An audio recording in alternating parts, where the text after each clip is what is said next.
আমরা তিন ভাই তিন ভাগে কোরবানি দেই। এক ভাইয়ের অবস্থা ভালো, তাই সে বেশিরভাগ টাকা দেয়, আর আমরা অল্প কিছু পরিমাণ শরিক হই। তাহলে কি আমাদের কোরবানি আদায় হবে কিনা? এটা একটা গুরুত্বপূর্ণ প্রশ্ন। কোরবানি দেওয়ার ক্ষেত্রে বিশেষ করে যখন ভাই ব্রাদাররা মিলে কোরবানি দেন, তখন এরকম পরিস্থিতি তৈরি হয়। একটা গরুর দাম ধরুন 70,000 টাকা, তো এক ভাই তার উপার্জন অনেক কম, সেজন্য সে 5,000 টাকা দিচ্ছে, আর বাকি টাকা যেটা আছে সেটা হয়তো বাকি ভাইরা দিচ্ছে। কোরবানি হবে কিনা? উত্তর হলো কারোর কোরবানি হবে না। কোরবানিতে যে কোনো একটা পূর্ণ অংশ নিতে হবে। 7 ভাগের একটা পরিপূর্ণ অংশ, 7 ভাগের 1 ভাগ, 7 ভাগের 2 ভাগ, 3 ভাগ, 4 ভাগ, সর্বনিম্ন 1 ভাগ নিতে হবে। ভগ্নাংশ নেওয়া যাবে না, অর্থাৎ 1 ভাগেরও অর্ধেক নেওয়া যাবে না। 2 ভাগ মিলে 1 ভাগ নিচে হবে না, তখন সেটা গোস্ত খাওয়া হবে। পশু জবাই হয়ে গেছে সেই পদ্ধতিতে, গোস্ত খাওয়া হবে, কিন্তু কোরবানি হবে না। কোরবানি বিশুদ্ধ হতে হলে প্রত্যেককে পূর্ণাঙ্গ একটা ভাগ নিতে হবে। হ্যাঁ, এখন এমন হতে পারে যে এক ভাইকে আল্লাহ আর্থিক সচ্ছলতা দিয়েছেন, বাকিদেরকে দেন নাই, তো কি হবে? তখন সচ্ছল যিনি, তিনি তার পক্ষ থেকে কোরবানি দিয়ে বাকি সবাইকে সবার পক্ষ থেকে দিবেন, যে ঠিক আছে তোমার পক্ষ থেকে একটা শেয়ার, তুমি টাকা দিলা না, আমি তোমারটা দিয়ে দিলাম, এটা হতে পারে। অথবা আরেকটা হতে পারে যে ঠিক আছে তুমি অল্প টাকা কামাই করছো, মাত্র 5,000 টাকা আছে, তুমি টাকা না দিলে তোমার কাছে ভালো লাগতেছে না, তুমি টাকা দিলে তোমার কাছে খুশি হবে, তো সেক্ষেত্রে 5,000 টাকা তুমি আমাকে দিয়ে দাও, এটা কোরবানির শেয়ার না। আমি কোরবানিতে এটা লাগাবো, সেটা ভিন্ন বিষয়, বাট তুমি শেয়ার হিসেবে দিলে না, এটা হতে পারে। প্রবাসীরা অনেকে একটা কাজ করে, বিশেষ করে মিডল ইস্টে যারা থাকে, অনেক প্রবাসীরা কোরবানিদের দিন নিজেরা একটা ছাগল জবাই করে। তো রুমে 5 জন থাকে, এখন 5 জন মিলে একটা ছাগল জবাই করলে ওই ছাগলের টাকা তারা ভাগ করে। এই যে এক ছাগলে কয়জন শরীক হতে পারবে, কয়জন কোরবানি দিতে পারবে? একজন। ভগ্নাংশ দেওয়া যাবে না। তাহলে একজন কোরবানি দিলে রুমের যে কোনো একজন কোরবানি দিবে, তো বাকি 4 জন তারা কি বসে বসে খাবে? গোস্ত তো সবাই খাবে। তো এই জন্য তারা 5 জন মিলে ভাগ করে টাকা দেয়। এখানে কারোরই আসলে কোরবানি হবে না, জবাই করা হবে, পশুর গোস্ত খাওয়া হালাল হবে, কিন্তু কোরবানি হবে না। যদি কোরবানি হতে হয় তাহলে এমন করা যেতে পারে, 5 জন মিলে টাকা দিল একজনকে, দিয়া বললো ভাই আপনি মুরব্বী মানুষ, বড় মানুষ, বা আপনি যে কোনো কারণে আমাদের থেকে ভিন্নতর, তো এই টাকাটা আমরা সবাই তুলে আপনাকে দিলাম, কোরবানিটা আপনার তরফ থেকে আপনি দেন, সবটা একজন হইলো, গোস্তটা সবাই খাইল। বা এই বছর আপনার তরফ থেকে হইলো, পরের বছর আমরা আবার সবাই টাকা পয়সা দিলাম, ভাই আরেকজন হলো, টাকা আপনাকে দিয়ে দিলাম আপনার তরফ থেকেও, কোরবানিটা একজনের হবে। ঠিক একইভাবে গরুতে ভগ্নাংশ, এটার ভাগ এভাবে আপনার শরীক পাওয়া যাবে না, পূর্ণাঙ্গ একটা অংশের শরীক হতে হবে, তারপর কোরবানি নিষিদ্ধ হবে। মানুষ জাতিকে কি আল্লাহ নিজ হাতে তৈরি করেছেন? যদি করেও থাকেন তাহলে একজন মানুষকে তৈরি করতে কত সময় লেগেছে? কেননা একজন বক্তা দাবি করেছে ওনার তরিকার আরেক বক্তাকে তৈরি করতে নাকি আল্লাহ 30 বছর সময় লেগেছে। নাউযুবিল্লাহ। ইন্নামা আরাদা শাইআন আন ইয়াকুলা লাহু কুন ফায়াকুন। আল্লাহ রাব্বুল আলামিন বলেছেন, আল্লাহ যখন কোনো জিনিস সৃষ্টি করতে চান তখন আল্লাহ বলেন হও, হয়ে যায়। আল্লাহ শুধু কুন বলেন, কুন মানে হও, হয়ে যায়। গোটা সৃষ্টি জগৎ তৈরি করা আল্লাহর জন্য মানে এক কুন বলার সময়ের ব্যাপার, তাই না? আল্লাহ যা চান সেটাই হয়ে যায়।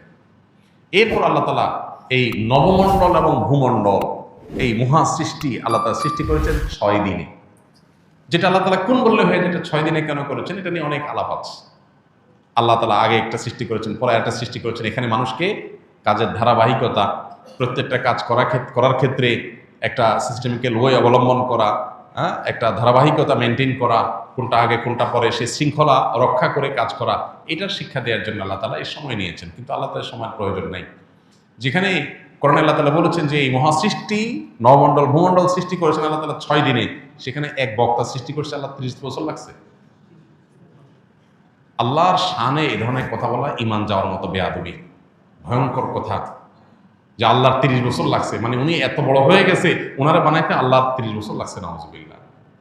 আপনি কোনো আলেমের মর্যাদা বর্ণনা করবেন, তার যোগ্যতা থাকলে সেটা বলবেন, 100 বার বলেন, কিন্তু বলতে গিয়ে যদি আল্লাহর শানে বেয়াদবি করে ফেলেন, আল্লাহর জন্য তারা বানানো কঠিন হয়ে গেছে, সে এত বড়, তাহলে মানে আল্লাহর জন্য কঠিন করে ফেলছে বিষয়। মানে কোনো কোনো ক্ষেত্রে এক্ষেত্রে আল্লাহ মানে আল্লাহর সাথে তাকে আপনি, আল্লাহ শক্তির সাথে তার সৃষ্টিকে আপনি কম্পেয়ার করলেন, মানে তার মাহাত্ম্য তুলতে গিয়ে আল্লাহর সাথে বেয়াদবি করলেন।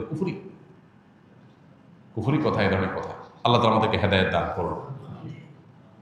নবীকে সৃষ্টি করতে আল্লাহ তাআলা তো এরকম আলাদা করে এত বছর লাগছে কোনো হাদিসে আমরা যাই না সাল্লাল্লাহু আলাইহি ওয়াসাল্লাম। সেখানে কোনো বক্তাকে সৃষ্টি করতে লাগবে কেন? আর আলাদা আলাদা করে আল্লাহ একজন একজন করে সৃষ্টি করেন নাই। আল্লাহ সৃষ্টি করেছেন আদম এবং হাওয়া, তাদের থেকে বাকি সব মানুষ সৃষ্টি করেছেন। আর সকল সৃষ্টি যত মানুষ কিয়ামত পর্যন্ত আসবে তাদের সবাইকে আল্লাহ তাআলা একসাথে আদম আলাইহিস সালামের পিঠে আল্লাহ তাআলা দিয়েছেন। হাদিসে রয়েছে। এগুলো সবগুলো আল্লাহর জন্য একটা কুন বলার ব্যাপার। অতএব এই কথাগুলো ভ্রান্ত কথা। সবাই যখন জান্নাত তালাশ করবে ঠিক সেই সময় কেবল এক শ্রেণীর সুন্নি মানুষের নিকট জান্নাত নিজে এসে ধরা দিবে। ইসলামের আলোকে বিস্তারিত জানতে চাই, প্রত্যেকে এসব পান আপনার আল্লাহ জানে। জান্নাত নিজে এসে ধরা দিবে, জান্নাতের ঠেকা পড়ছে। জান্নাতটা তো মায়ের হাতের মোয়া, হ্যাঁ, মামুর ভাইয়ের আবদার, যেটা নিজে এসে ধরা দিবে। যেখানে নবীজি আল্লাহর কাছে দোয়া করতেন, আল্লাহুম্মা ইন্নী আসআলুকাল জান্নাহ, আল্লাহ আপনার কাছে আমি জান্নাত চাই, ওয়া মা কাররাবা ইলাইহা মিন কাওলিন ওয়া আমাল, এবং সে আমলের তৌফিক চাই যে আমল করলে জান্নাতের কাছে যেতে পারবো, যে আমলটা জান্নাতের কাছে নিয়ে যাবে। এটা দোয়া করছেন কে? নবীজি সাল্লাল্লাহু আলাইহি ওয়াসাল্লাম। আল্লাহুম্মা ইন্নী আসআলুকাল জান্নাতা ওয়া মা কাররাবা ইলাইহা মিন কাওলিন ওয়া আমাল। আল্লাহ সেই কথা, সেই কাজ আপনি আমাকে করান, সেই কাজের পথে আমাকে গাইড করেন, সেই কাজগুলো করার তৌফিক দেন যেগুলো করলে জান্নাতের কাছে আমাকে নিয়ে যাবে। তাহলে নবীজি সাল্লাল্লাহু আলাইহি ওয়াসাল্লাম জান্নাতের কাছে যাওয়ার জন্য চেষ্টা করছেন, আর এদের কাছে নাকি জান্নাত নিজে এসে ধরা দিবে। সীমালঙ্ঘন, বাড়াবাড়ি, এগুলো খ্রিস্টানদেরকে ভ্রান্ত করেছে। নবীজি সাল্লাল্লাহু আলাইহি ওয়াসাল্লাম বলেছেন, লা তুতরুনি কামা আতরাতিন নাসারা ইবনে মারইয়াম, খ্রিস্টানরা যেরকম ঈসা আলাইহিস সালাম সম্পর্কে বাড়াবাড়ি করতে করতে গোমরা হয়ে গেছে, তোমরা আমাকে নিয়ে এরকম বাড়াবাড়ি করবে না। নবীজি তার শানে এটা বলেছেন। তাহলে আমরা নিজেদের ব্যাপারে, নিজেদের আলেমদের ব্যাপারে যদি এরকম বাড়াবাড়ি করি, তার পরিণতি এরকম হবে। নবীজি সাল্লাল্লাহু আলাইহি ওয়াসাল্লাম তাকে নিয়েও বাড়াবাড়ি করতে নিষেধ করেছেন, তার মর্যাদা বলতে গিয়ে সীমা ছাড়াইতে নিষেধ করছেন। সেখানে এখন নিজেদের ব্যাপারে মর্যাদা বলতে গিয়ে এই পর্যায়ে চলে যায়, তাহলে কোথায় যাব? অনেক ভাইরা আছেন বিবেক খরচ করেন না জিনিসগুলো, যে ধরনের কথা অনেক গর্হিত কথা, হ্যাঁ, বিশেষ করে ধারণা করে কোনো মন্তব্য করা। তাহসাবুনাহু হাইয়িনা ওয়া হুয়া ইনদাল্লাহি আযীম, আল্লাহ বলেছেন তোমরা এগুলোকে খুব হালকা কথা মনে করো, আল্লাহর কাছে এগুলো অনেক বড়। বিশেষ করে কারো সম্পর্কে কোনো মন্তব্য ধারণা করে করা। তো যাই হোক, এ ধরনের বিষয় অবশ্যই গর্হিত কথা। এর কোনো কথা নেই যে কিয়ামতের দিন জান্নাত কারোর কাছে আসবে না, জান্নাতের ঠেকা পড়ে না এরকম। সবাই জান্নাতে যাওয়ার জন্য পাগল করা থাকবে, লালায়িত থাকবে, ব্যাকুল থাকবে, অস্থির থাকবে, পেরেশান থাকবে। নবী রাসূলগণ আল্লাহ রাব্বুল আলামিনের কাছে কিয়ামতের দিন অনেকেই সন্ত্রস্ত থাকবেন, পেরেশান থাকবেন। বিভিন্ন হাদিস দ্বারা সেটা বোঝা যায়। তাদের হালত যখন এরকম হবে, সেখানে আপনার বিশেষ কোনো এই যুগের কোনো মানুষ তিনি তার কাছে জান্নাত বা তাদের কাছে জান্নাত আগে আয়েশা ধরা দিবে, এটা খুবই জঘন্য কথা এবং ভুল কথা।